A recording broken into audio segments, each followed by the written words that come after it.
नमस्कार दोस्तों, स्वागत है आप सभी का राहुल वर्स में। दोस्तों, आज हम लोग एक बहुत ही दिलचस्प विषय पे चर्चा करने वाले हैं, which is connected to Indian polity. Recently the Maharashtra cabinet has decided to rename Sangli's Islampur to Ishwarpur. तो आज हम लोग चर्चा करेंगे कि भारत में सिटी की रीनेमिंग कैसे होती है, क्योंकि हम लोगों ने देखा है कि कई बार सिटीज के नाम बदले हुए हैं।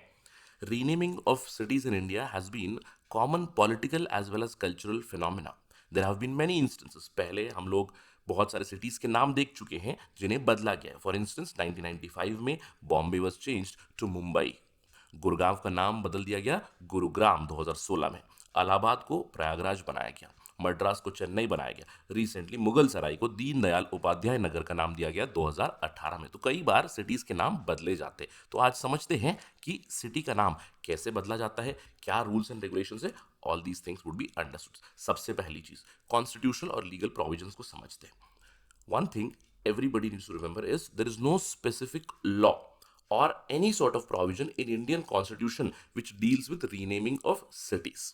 कोई लॉ नहीं है, कोई आर्टिकल नहीं है, कोई संविधान का प्रावधान नहीं है जो रीनेमिंग ऑफ सिटीज के बारे में बात करता है। लेकिन ध्यान रखना है, आर्टिकल 3 है इंडियन कॉन्स्टिट्यूशन में, जहां पे राज्यों का और यूनियन टेरिटरी का नाम बदल सकते हैं। वो एक पार्लियामेंट्री प्रोसीजर है। अब एक और चीज नोट करनी है एमसीक्यू के पर्सपेक्टिव से। The process of changing name of a city it begins from the state government. जैसे मैंने आपको बताया, महाराष्ट्र कैबिनेट ने अभी डिसाइड किया है। एक बार राज्य सरकार डिसाइड करेगी, उसके बाद प्रोसेस शुरू होता है। प्रोसेस क्या है मैं आपको थोड़ी देर में समझा देता हूं।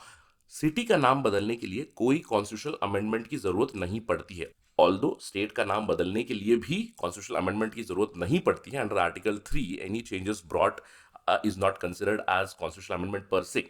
इसका मतलब क्या है कि अगर सिटी का नाम बदलना है तो उसके अंदर प्रेसिडेंट या फिर पार्लियामेंट का कोई रोल नहीं है। लेकिन किसी राज्य का नाम बदलना है तो वहां पे पार्लियामेंट इन्वॉल्व होगा और अल्टीमेटली प्रेसिडेंट की अनुमति चाहिए होती है फॉर रीनेमिंग अ स्टेट। तो ये तो थे कॉन्स्टिट्यूशनल और लीगल प्रोविजंस। अब समझते हैं कि क्या कोई क्राइटेरिया है सिटी को रीनेम करने का। देखिए, कोई स्टैंडर्ड क्राइटेरिया नहीं होता है। पहले हम लोगों ने जो ऑब्जर्व किया है, cities have been renamed for various reasons. Reasons हो सकते हैं हिस्टोरिकल, रीजंस हो सकते हैं लैंग्वेज से जुड़े हुए, कल्चर से जुड़े हुए, और कई बार पॉलिटिकल रीजंस हम लोगों ने देखे हुए। जैसे फॉर इंस्टेंस इलाहाबाद का नाम बदल दिया गया प्रयागराज। क्यों? क्योंकि प्रयागराज हिस्टोरिकल रीजन है, फिर हिस्ट्री से जुड़ा हुआ है।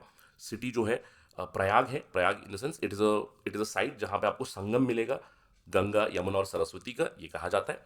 मुंबई का नाम जो है वो मैं कहूँगा लैंग्वेज से जुड़ा हुआ है। मुंबई नाम आता है एक लोकल डेटी से, मुंबा देवी से, साथ ही साथ मराठी लैंग्वेज से जुड़ा हुआ है। तो वहाँ पे एक लिंग्विस्टिक आइडेंटिटी भी आती है। और ये नाम जो बदला गया था, it was at the behest of Shivsena. Kolkata का नाम भी हम लोग थोड़ा सा लैंग्वेज से जोड़ सकते हैं, जहाँ पे पहले वो कैलकाटा था, it was English pronunciation. Later on it became Kolkata which gives Bengali essence to the name Kolkata.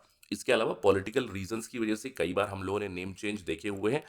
पिछले कुछ सालों से मैं कह सकता हूं, जो भी मुगल टाइम के नेम्स थे सिटीज के, वो बदले जा रहे हैं इनटू द हिस्टोरिकल और the cultural names of the cities from ancient और द मिडिवल टाइम्स। इसके अलावा प्रोसेस क्या है नाम बदलने का, let's try to understand it step by step. सबसे पहला स्टेप होता है कि राज्य सरकार की तरफ से एक प्रपोजल निकलेगा। जैसे कि मैंने आपको अभी इस्लामपुर से ईश्वरपुर नाम बदलने का एग्जाम्पल दिया, यानी कि स्टेट कैबिनेट उसको अप्रूव करेगी।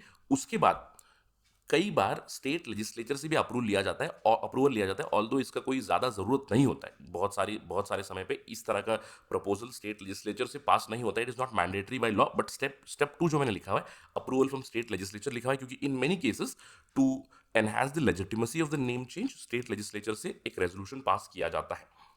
उसके बाद ये जो रिक्वेस्ट है, इसको केंद्र सरकार को फॉरवर्ड की जाती है। अब आपके दिमाग में सवाल आ रहा है, सर आपने तो बोला था राज्य सरकार इस प्रोसेस को शुरू करेगी, तो केंद्र सरकार को क्यों भेज रही है? देखिए, केंद्र सरकार में भी it is not connected any way to parliament, लेकिन ये मिनिस्ट्री को जाएगा, मिनिस्ट्री ऑफ होम अफेयर्स।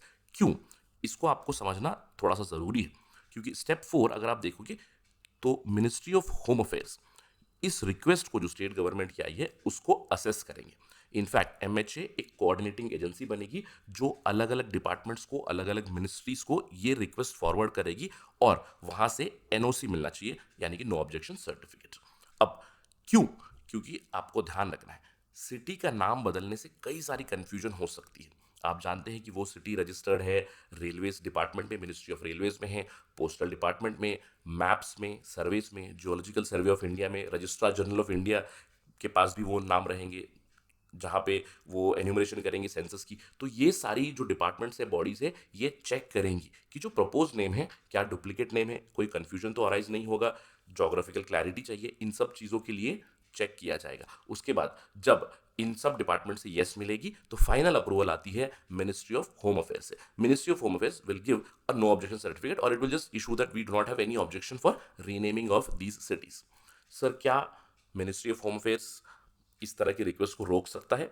कई बार ऐसा हो चुका है कि एनओसी नहीं दिया गया, फिर एनओसी काफ़ी डिलेड दिया गया। जैसे फॉर इंस्टेंस शिवसेना ने प्रपोज किया था कि औरंगाबाद का नाम संभाजी नगर बदला जाए 1995 में, लेकिन मिनिस्ट्री ऑफ होम अफेयर्स ने इस पर्टिकुलर प्रपोजल को डिले किया था, इसके लिए एनओसी नहीं दिया गया था। Eventually NOC was given and now the name is Sambhaji नगर।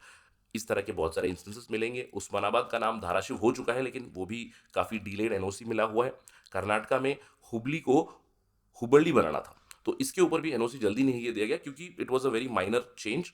जब एमएचए की तरफ से एनओसी आ जाती है उसके बाद गजट में नोटिफाई हो जाता है। गजट में एक बार नोटिफाई हो गया तो वो स्टेट गवर्नमेंट की गजट में पब्लिश हो जाएगा, साथ ही साथ सेंट्रल गवर्नमेंट की गजट में पब्लिश हो जाएगा। Then finally the name of the city is changed. That is the entire procedure of renaming a city in India. अब to conclude our discussion, जैसे कि मैंने आपको बताया, इंडिया में सिटी का रीनेमिंग मैं नहीं कहूँगा एक बहुत ही कॉमन फिनोमेना है, लेकिन बहुत सारे एग्जाम्पल्स हम लोगों ने देखे हुए जहाँ पे सिटीज़ को रीनेम किया गया है। किस लिए रीनेम किया गया है? हिस्टोरिकल नेम्स दिए गए हैं, लैंग्वेज की वजह से, कल्चर की वजह से, लेकिन कई बार पॉलिटिकल एंगल हम लोगों ने देखा हुआ है and that political angle is connected with identity politics और नेशनलिज्म और मेनी टाइम्स कल्चरल रिवाइवलिज्म, जिसकी वजह से कई बार कंट्रोवर्सीज होती है, एमएचए की तरफ से एनओसी में डिले हो जाती है। We have seen all these things. In fact जब महाराष्ट्र कैबिनेट ने अभी डिसीजन लिया हुआ है to change the name of Islampur to Ishwarpur, इसके ऊपर भी एक कंट्रोवर्सी जरूर हुई है। So let's wait and watch what exactly happens. इसके ऊपर जब भी खबर आएगी तो I will give you an update for sure.